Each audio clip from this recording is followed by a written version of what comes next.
Now, KTN News has spoken to a section of commentators who have expressed concern that leaders from the political divide may be balkanizing the country along ethnic lines as they mobilize supporters to register as voters.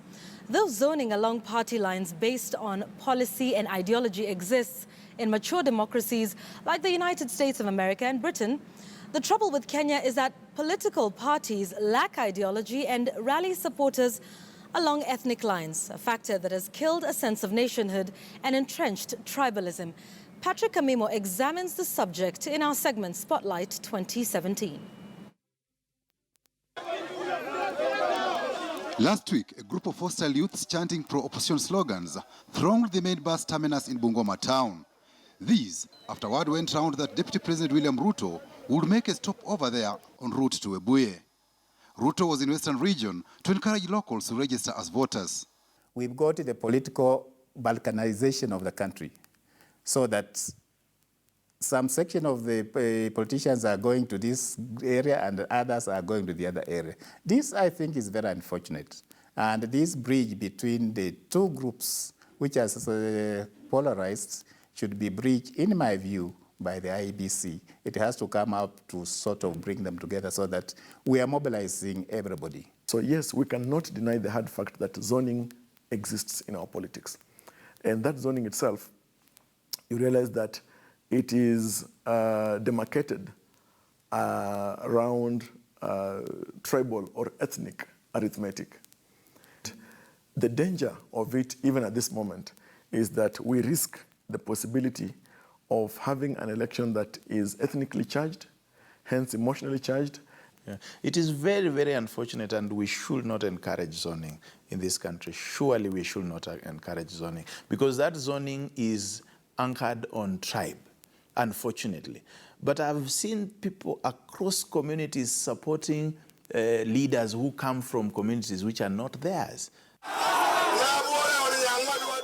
Leaders from both the political divide are busy mobilizing foot soldiers to help them to either retain power or form the next government.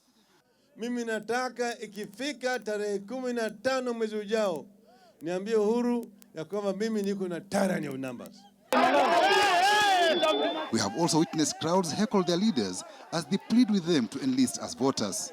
In fact, in a democracy, you would expect a few pockets of booing, complaints, heckling here and there. What we do with that is now what really matters. Of course, there is legitimate dissatisfaction by the electorate on the government's service delivery.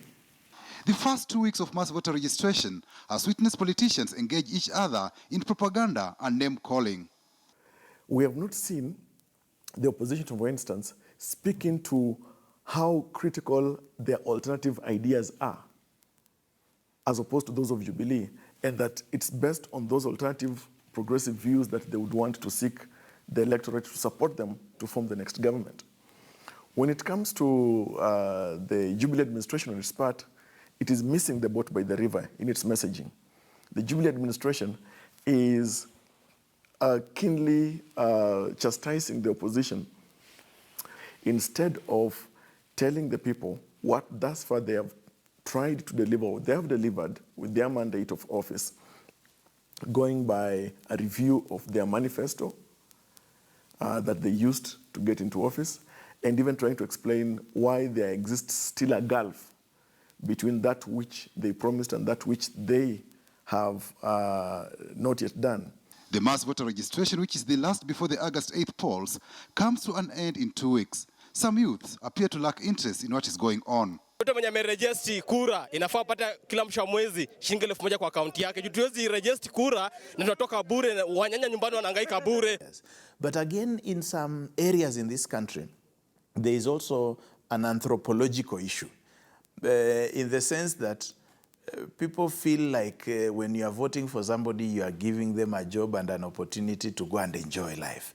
So why would I trouble myself to do that? And so that is creating an element of apathy. The long-term plan is for us to educate our people and make them have a feel in the governance so that one takes it as a responsibility to come and vote. Because what motivates people to go to register these days is there money for me? Patrick Amimo, KTN News.